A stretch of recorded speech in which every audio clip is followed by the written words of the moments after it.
Hi, friends. I'm seeing some exciting folks in the chat. I see Susan seems to be the name of the night. We've got a couple of Susans. We've got Autumn. We've got Shelby. Welcome, welcome, welcome. And hey, all you amazing kids and families. I'm Melissa DeAndrea Sullivan, and I'm the executive director of PFLAG New York City. At PFLAG NYC, we're here to provide support to families and friends of the LGBTQ plus community, and we build friends and allies all across New York City and wherever we go. I'm so excited to welcome you to our Reading with Love Story Hour with Banned Books tonight.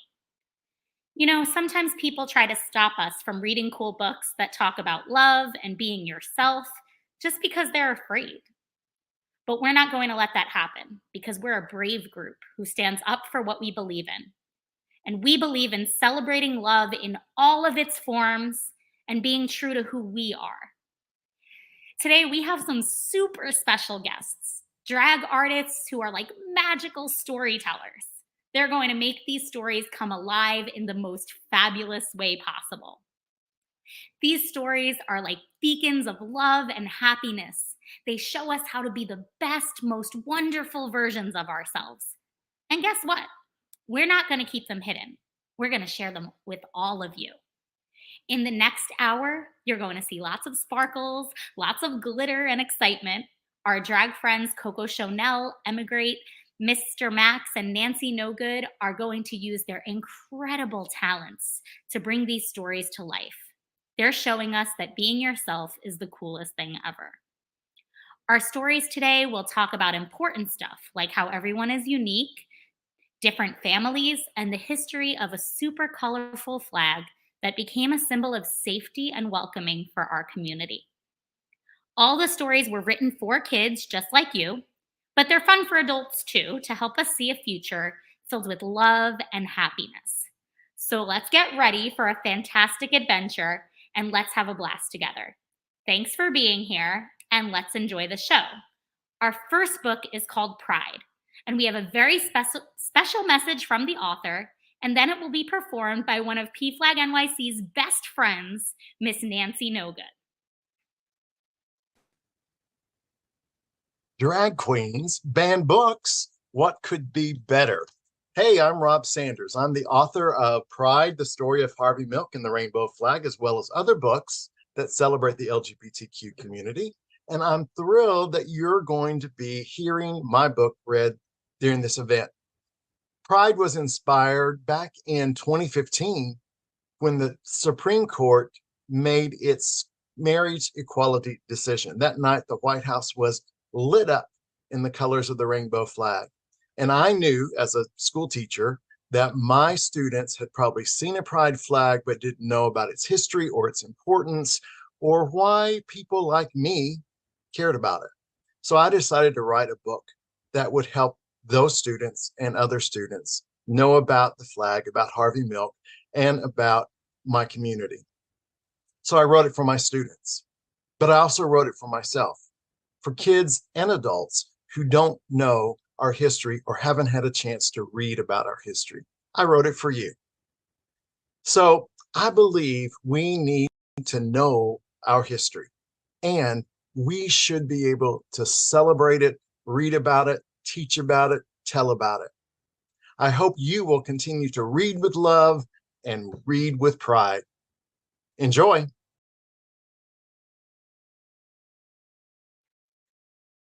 Hi! Oh my gosh, hello everyone. Thank you so much, PFLAG New York City, and thank you everyone for letting me join you today and read to you the story of Pride, the story of Harvey Milk and the Rainbow Flag, written by Rob Sanders and illustrated by Stephen Salerno. Let's get in. You have to give them hope. Hope for a better world, hope for a better tomorrow. Harvey Milk was an ordinary man with an extraordinary dream. That dream would change history. Harvey dreamed that everyone, even gay people, would have equality. He dreamed that he and his friends would be treated like everybody else. He dreamed that one day people would be able to live and love as they pleased. I need to ride a bike sometime. With his New York accent, Harvey talked to everyone about his dream. His voice boomed. His body bounced with energy and excitement. Some people listened. A few agreed. Most did not. But Harvey's big voice and his big dream wouldn't be stopped. He discovered that the best way to change laws was to make laws. In 1977, Harvey Milk took a big step towards that dream when he became one of the first openly gay people to be elected to political office in the United States. Harvey and his friends planned marches to protest inequality and unfair laws. And just days before one of these marches, Harvey had an idea. Ding! A symbol, he thought. We need a symbol that shows who we are and how we feel. Look at all of these beautiful symbols. Look at these. We got recycling. We got peace on earth. We've got the UN. We've got this big old symbol we see every July and every day of the year in America. So many symbols here, right? He wanted to do something like that. Something to carry during the march. Something to make people feel they are a part of a community. Something to give people hope. Something extraordinary. Harvey knew an artist who could help. Gilbert Baker. Harvey asked, and Gilbert said, "We need a flag." Volunteers arrived to help Gilbert's design come to life. Together, they dipped fabric into large barrels filled with vivid, vibrant dyes. They cut and pieced and sewed until Harvey, Gilbert, and the other activists had a flag. A flag with 8 colorful stripes. A flag that Harvey hoped would give hope. Look at this little quote right here. Rights are won only by those who make their voices heard. Say that again. On June 25th, 1978, when it was time for the march, a breeze stirred in San Francisco. Ooh, chilly. The flag unfurled. The wind blew. The flag fluttered, flapped, and flew. A rainbow as bright and unique as the men and women who walked behind it led the march. Harvey and the people asked for equality. They asked to be treated like everyone else. They asked to live and love as they please. They hoped the march would make a difference.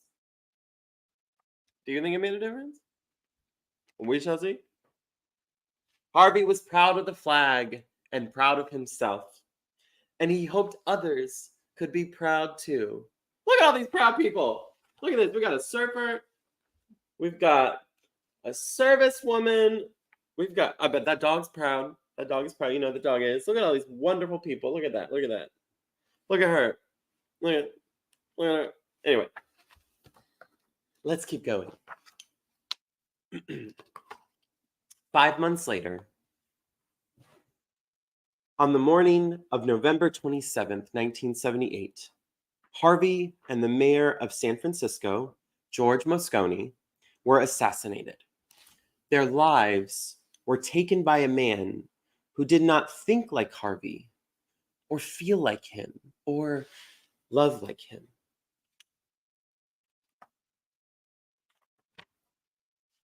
The flag did not fly on that dark, sad night. Instead, thousands and thousands of people marched silently, carrying candles. The candlelight wove through the streets of San Francisco, up and down hills and around city buildings. A mile of glowing candlelight in honor of 2 lives lost. That could have been the end of Harvey's dream and the colorful flag. But it wasn't. More rainbow flags were made. Some were printed on bumper stickers and t-shirts. Others were hoisted onto lampposts on Halsted Street in Chicago. One was hung in the Museum of Modern Art in New York City. That's where I am. Soon, the rainbow flag was flying in other countries like Brazil, England, Israel, Russia, Singapore, and Turkey, and many other countries. I'm sure you can name one. There's a flag there. The rainbow flag now unfurled on farms, in suburbs, and in cities. The flag flew proudly outside public buildings, hotels, shops, restaurants, churches, and homes. Like that one right there. And once on June 26th, 2015, the White House was awash in the colors of the rainbow flag.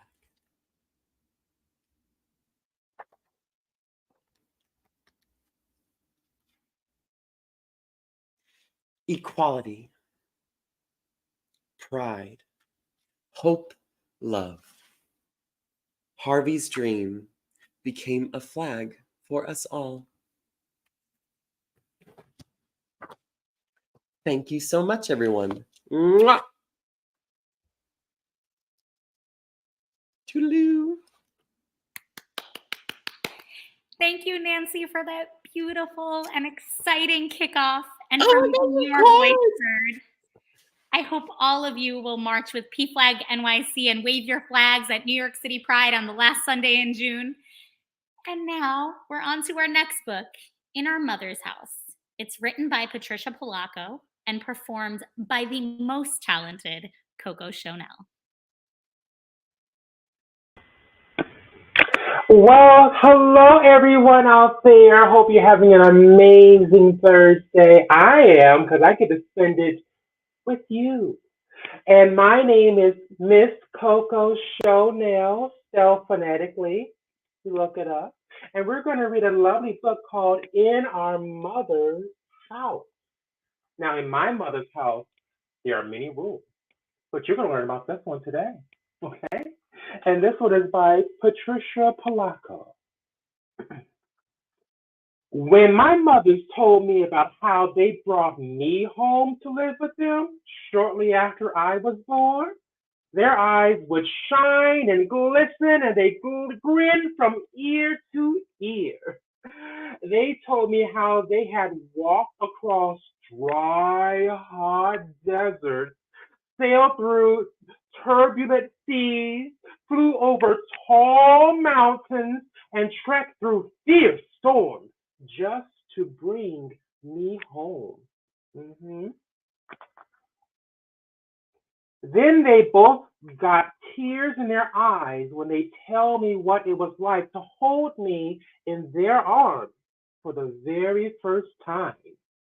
Now, 3 years after I was born, my brother Will came to us. He was so tiny, just 3 days old. Then there was Millie. We always kidded that our mothers found her under a lily pad in a enchanted pond deep in a hidden forest. She became part of our family when she was 2 months old, 3 years after Will had come. Now, our mothers were so different from each other, and that all of us often wondered how they found each other at all. Now, Mima was short and stout. Her family was Italian, so she loved to cook. And she loved to sew upstairs on a noisy old machine like this, like that. I have one of those. Mima was a pediatrician, and whenever any of us got sick, she always knew exactly what to do to make us feel better. Isn't it wonderful? Now, Marnie was tall and thin. She could fix just about anything and organize everything. She made lists, posted chores on the refrigerator door, and kept the house so clean and tidy. We used to kid her that if we got up in the middle of the night to go to the bathroom, she'd make our beds before we could climb back into them. Now, Marmy was a paramedic who rode in an ambulance. Whenever there was any kind of emergency, she always remained calm and took charge. See? Now, our mothers loved to laugh. Mima's whole body shook when she laughed, and Marmy laughed almost silently. But she laughed so hard that she practically fall down and go limp. Now, our mother's house was always alive with music, all kinds. Sometimes our mothers would put on old rock and roll and swing records and get us all to dance with them. Sounds like my house. Now, this is the Holly Gully, Mima would sing out. Once she flapped her arms like wings and clucked. The chicken dance. Come on, let's see you do the chicken dance. Yes, yes, chicken dance. You know that one. And this is bebop, Marmy said as she grabbed Will and spun him around, then dipped him backwards. Oh, we laughed and laughed. We lived in a big old brown shingle house on Woolsey Street in Berkeley, California. That was set back from the street. Now, when we walked into our mother's house, the first thing we saw was a staircase. All of us slid down the banisters. Now, once Will was sliding so fast that he couldn't stop at the bottom. He flew off and took the finial with him. Silly Will. Now, in the living room, the old clinker brick fireplace was the heart of our home. Sometimes Marmy and Mima pop popcorn in it, and we'd all sit, eat popcorn and apples, and share stories. It was Millie's favorite place to be. I remember when she was just 2, she got up in the middle of the night, and we found her the next morning asleep in the hearth, covered in charcoal. She had taken a piece of charcoal and drawn all over the nearby wall. Now, that'll get me in trouble. I don't know about y'all. Now, we couldn't take our eyes off her drawing. It was so beautiful. If we had known it before, we knew then just how magical Millie was. Well, my little sparrow, Mima finally whispered, looks like you are a magnificent artist. Now, the most favorite place to be for us kids was the sunroom above the carport. That is where all of our toys lived. It was where we played dress up and where every Halloween costume we wore began. No store-bought costumes for us. Marmy and Millie designed them, and Mima would help us sew them. Now, one year we went as wild animals. Rarely any of our neighbors recognized us. That is, except for Mrs. Lochner. It's always one. Now, she knew us all right. She glared at us when she opened the door. She glared at our mothers too. Her kids came running, and we were really excited to see us. But Mrs. Lochner turned her back and shut the door. What's the matter with her? That's me too. What's the matter with her? Will blurted out. But our mother said nothing and continued down the block. Even so, it was one of the best Halloweens we ever had. We even won the Claremont Avenue costume contest that year. Yes, come on, Halloween. Now, our upstairs bathroom was almost big enough to hold our entire family at one time. It almost did too. Now, I remember the night that all of us kids came down with the flu, all at once. Mima and Marmy were darting between each of our rooms. Will, Millie, and I were throwing up. Oh, our mothers changed sheets, washed pajamas, Bathe our bathe our foreheads with a cool washcloth. I love how soft their hands were when they would touch our faces and wiped away our tears. Now, after 2 days of utter misery, our mothers announced that they had a surprise for us. They should make you feel better, Marmee sang out. We opened our eyes, and there they stood, holding two adorable puppies. Oh, I love puppies.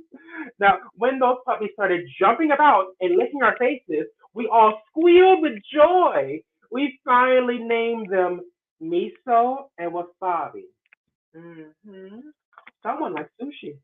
Yum, I do too. Now, one of the best things about our mother's house was the tree house that we built in the backyard.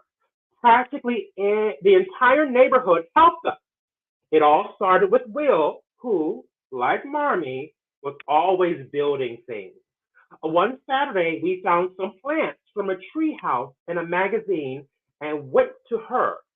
It took several weekends to finish, but the Saturday that we did finish it, everyone stood in a circle around the treehouse. Marmee and Meemaw broke a bottle of soda over the door jab and named the treehouse Thistle House. Now that night, all of us kids got to sleep there. Even the Lochner kids were invited, but their parents came and got them. Mm. Now, they barely spoke to us, just pulled them down the driveway. They just plain didn't like us, I guess. I couldn't quite understand why. They always tried to be respectful and friendly the way our mothers taught us to be. hmm Now, the kitchen in our mother's house was the center of everything that was happening in our household. The kitchen doorway was where our kids got measured every year. Mima and Marmie's handwriting is still there even now. And all of our family holidays began in the kitchen, just like my family. Our grandparents, aunts, uncles, and cousins usually came for the weekend. Our Italian grandpa, our Nono, was in charge of cooking. Now, we all love gnocchi. I love gnocchi too. Delicious. We all helped him unload the perfect Roma tomatoes, the oxtails, the pork shanks, and the beef brisket. Oh, now I'm getting hungry. Hungry. We peeled onions and shaved and diced carrots and chopped fresh herbs from the garden. Now, after the sauce had been cooking for most of the day, all of us stood at the kitchen island.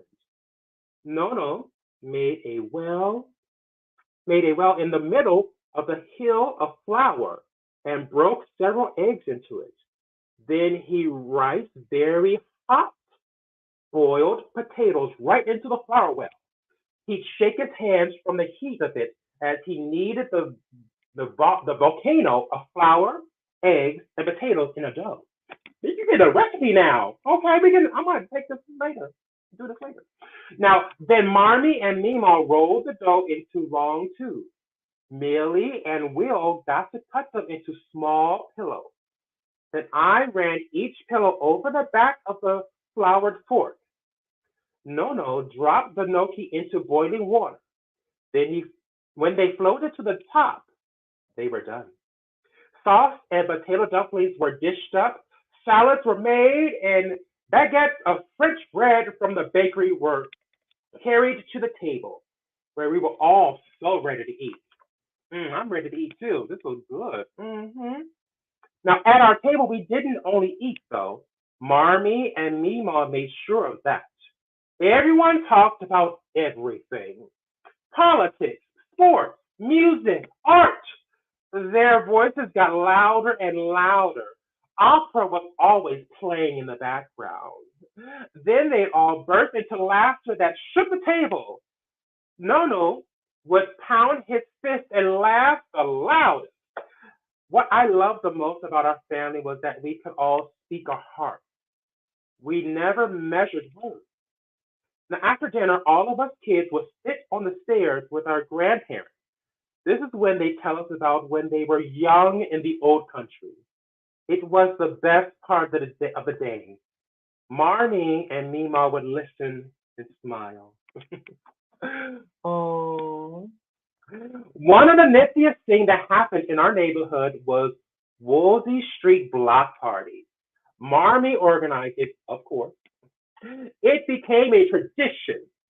Now, for that first time, Millie and I made all of the invitations by hand, and Mima took us around to deliver them from door to door. Everyone was invited. Now, when we stopped at the Lochner's house, their mother glared at us the way she always did. Why doesn't that lady like us, Mima? I asked my mother. She just smiled at me and hugged me up. I like you, baby, she said, and we went on our way. Now, the day of our big block party arrived. Each of the houses on the street had to invent some sort of game in their front yard. The McGuires across the street had a landmine contest. Ooh, that sounds fun.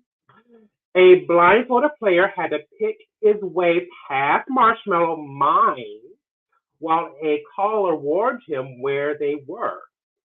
The Goldsteins had a penny toss on saucers. The Brooks family had a dunk tank.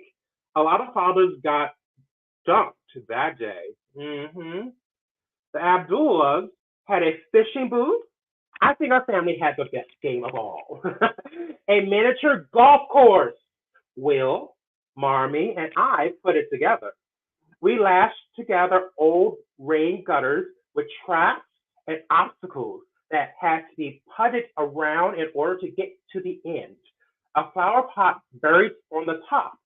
It was Marmee's great idea. Aren't we all something? Mima said when she saw our food court. On our street, everyone was so different. That's what Mima meant. So the Marticos brought stuffed grape leaves and ground lamb. The Polos brought spanakopita and Greek salad. The Abdullahs brought hummus and tabbouleh. Ooh, they're just talking about so much food. I'm hungry. Nono made a huge pot of spaghetti and fried schnitzel. The Yamaguchis brought sushi, yum, which I liked a lot. But Mima passed it up for fried clams and crawdads and corn on the cob, which the Barbers had made. I love me some crawdads.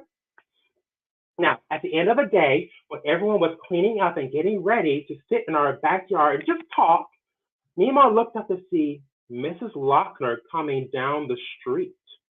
The Lochners had been invited but hadn't come. She planted her feet squarely in front of our mother. I don't appreciate what you two are, she snarled at Mima and Marmee. Will and Millie came running up.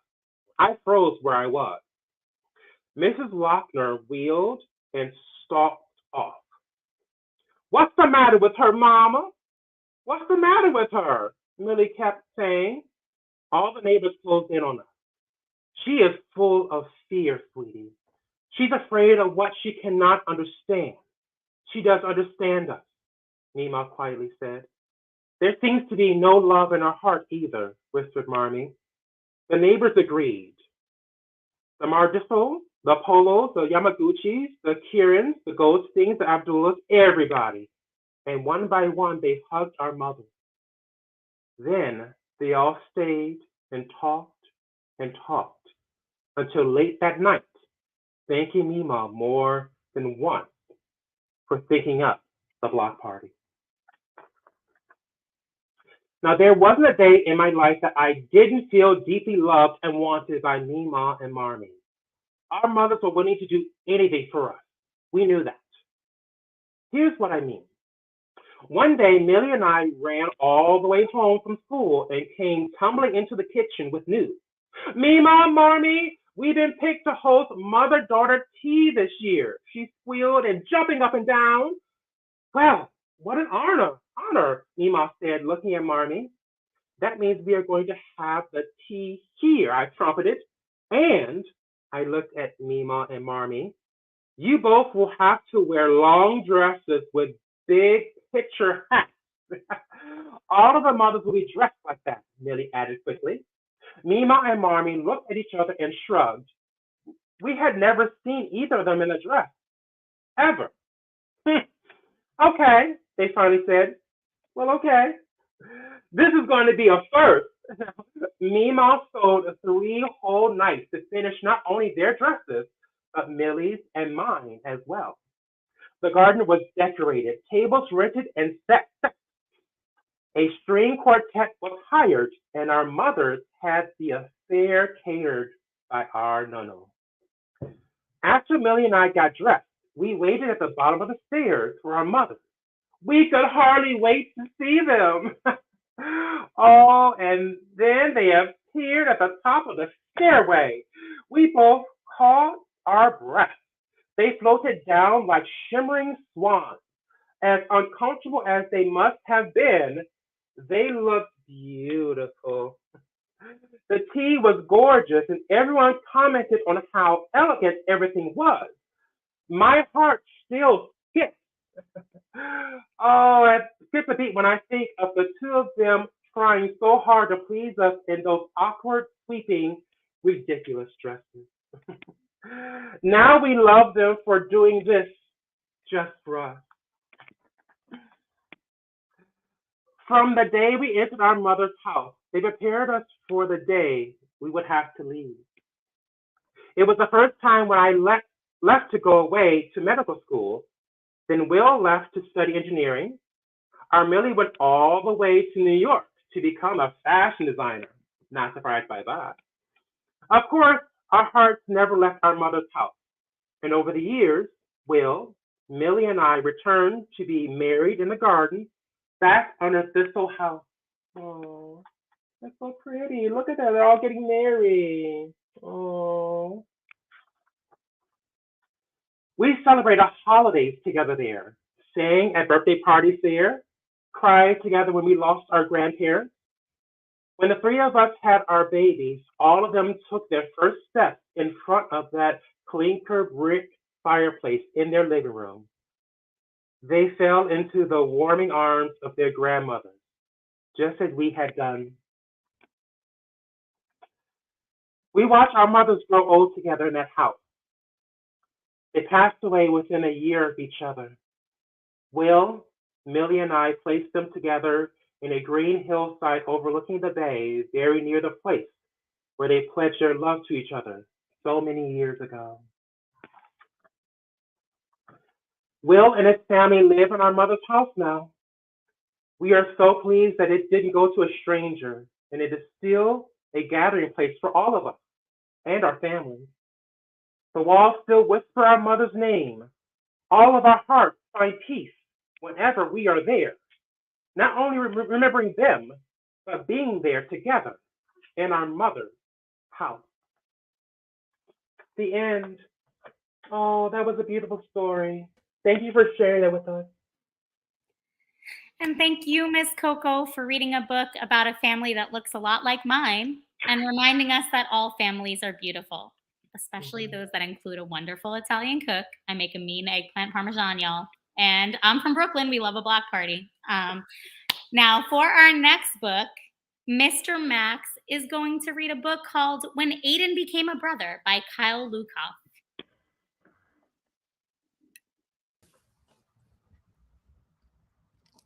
Hi everyone, I'm Max, and I'm reading When Aiden Became a Brother.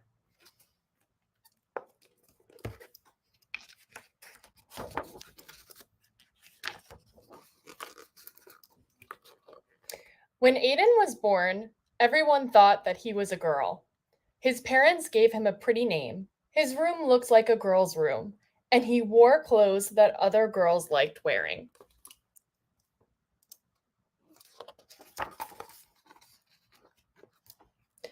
But as Aiden got bigger, he hated the sound of his name. He felt like his room belonged to someone else, and he always ripped or stained his clothes accidentally on purpose. Everyone thought he was just a different kind of girl. Some girls had rooms full of science experiments and bug collections, and lots of girls didn't wear dresses.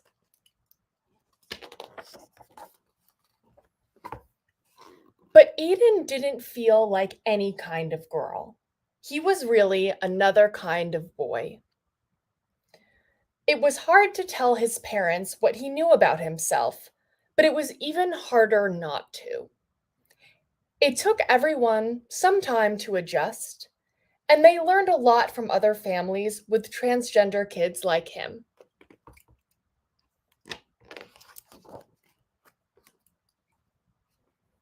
Aiden explored different ways of being a boy. He tried out lots of names until one stuck. They changed his bedroom into a place where he belonged. He also took much better care of his new clothes.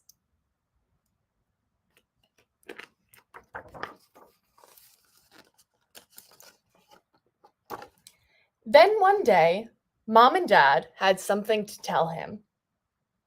"I'm going to have a baby," Mom announced. "A baby?"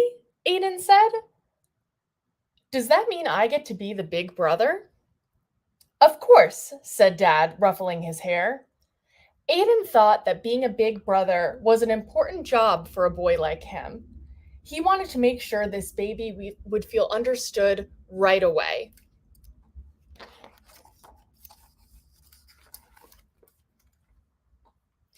The baby needed clothes, so Aiden and his mom went shopping. There were so many choices. Would the baby like seahorses or penguins better? "Are you having a boy or a girl?" asked a lady. Aiden didn't like it when people asked if he was a boy or a girl, and he hoped the baby couldn't hear yet. He was glad when his mom just smiled and said, "I'm having a baby."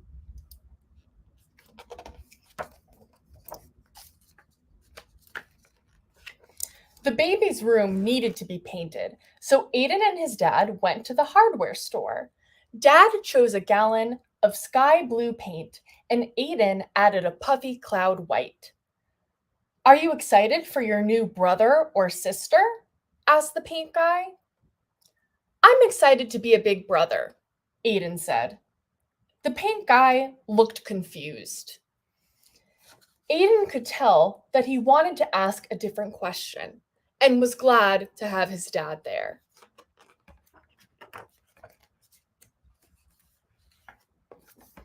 The big rollers were fun to paint with. "This room feels just like being outside," Aiden exclaimed. He had always felt trapped in his bedroom before they fixed it, but his new sibling wouldn't have to feel that way. "You're right," said Dad. "Let's make some shapes in the clouds."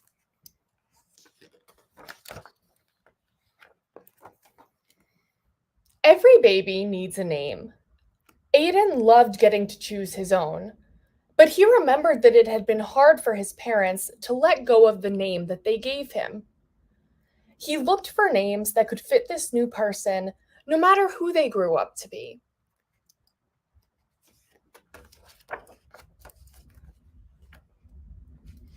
Babies need someone to read to them, so Aiden practiced, and practiced, and practiced. Dad wanted to teach Aiden how to change diapers. Maybe later," said Aiden. He decided that picking flowers for his mom was more important. Can't say that I blame him.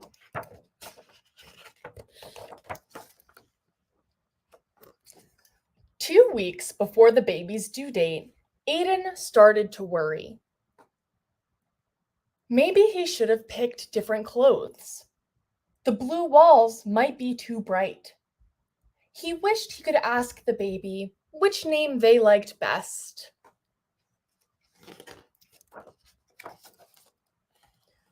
Mom came to tuck him in. "Are you feeling okay, sweetie?" she asked. Aiden put his hands over where he thought the baby's ears would be. "Do you think the baby will be happy with everything?" he whispered. "I don't want them to feel like I did when I was little. But what if I get everything wrong? What if I don't know how to be a good big brother?"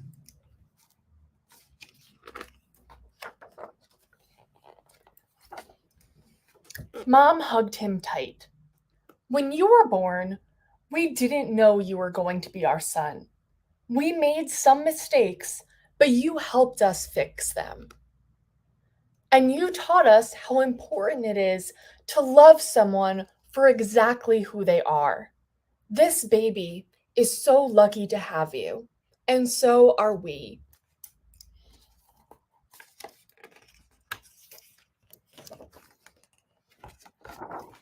The next morning, Aiden found the boxes of his old baby pictures. He looked so different back then. It hadn't been easy, but he liked the boy he was growing into. Maybe everything wouldn't be perfect for this baby. Maybe he would have to fix mistakes he didn't even know he was making. And maybe that was okay.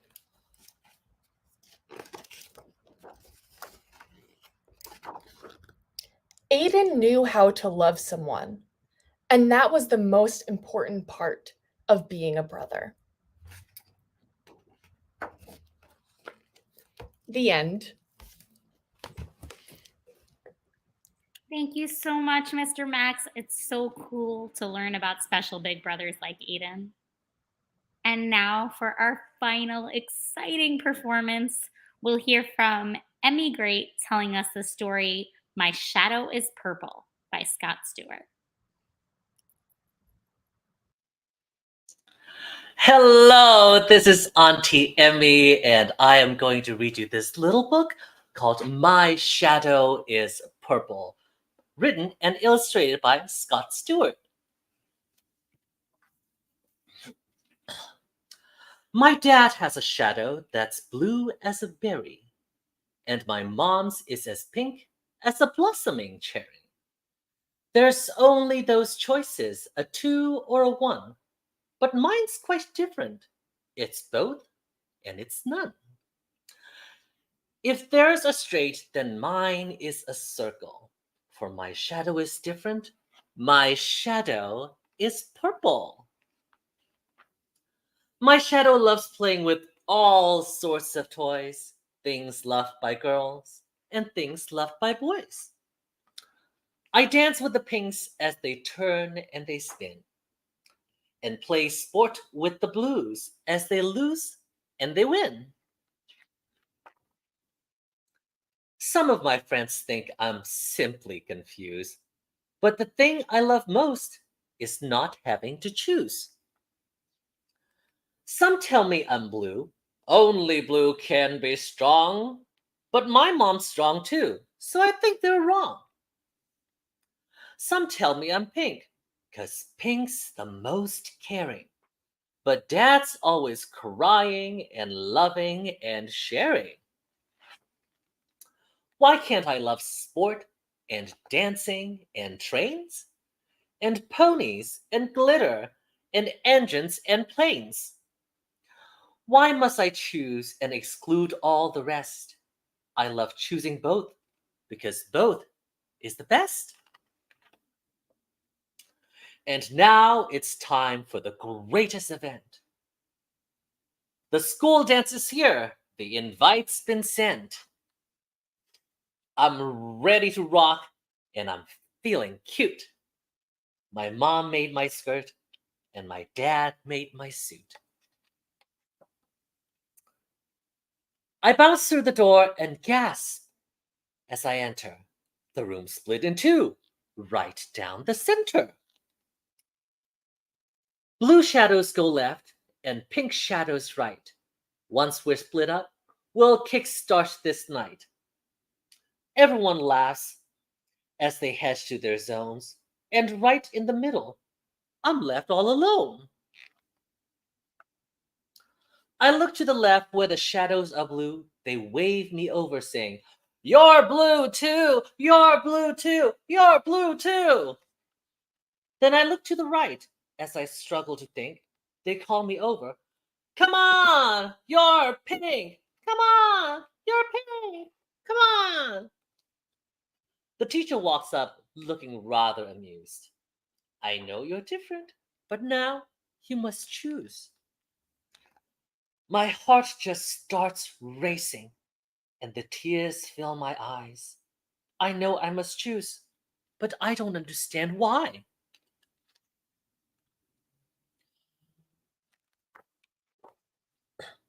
The room has gone quiet and everyone's looking. My cheeks are so red, they feel like they're cooking. If I cannot be purple, then I cannot stay. I'll leave and go home, I quietly say. I slowly start walking. My legs are like jello. A voice breaks the silence. My shadow is yellow. My eyes open wide, my shadow it gawks. A child walks to the middle, looks up, and talks. There's more than two colors our shadows can be. I was too scared before, but blue is not me. I know from outside blue fits like a glove, but my shadow's yellow, which to me feels like love. They turn with a smile and take hold of my hand. Who wants to join us? There's room here to stand. At first, no one moves. Then a hand's in the air. My shadow's as brown as a big grizzly bear. My shadow is red. Mine is silver. Mine is green. Mine is violet. Mine's orange. Mine's aquamarine. They all rush to join us, whatever their color, blue, pink, and purple, and shadows called others. I look at each shadow, no two are the same. On each happy face, there's no trace of shame.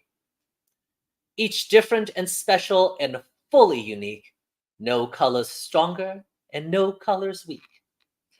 The teacher comes over as we're joined as one. Whatever your color, start dancing. Have fun! The end.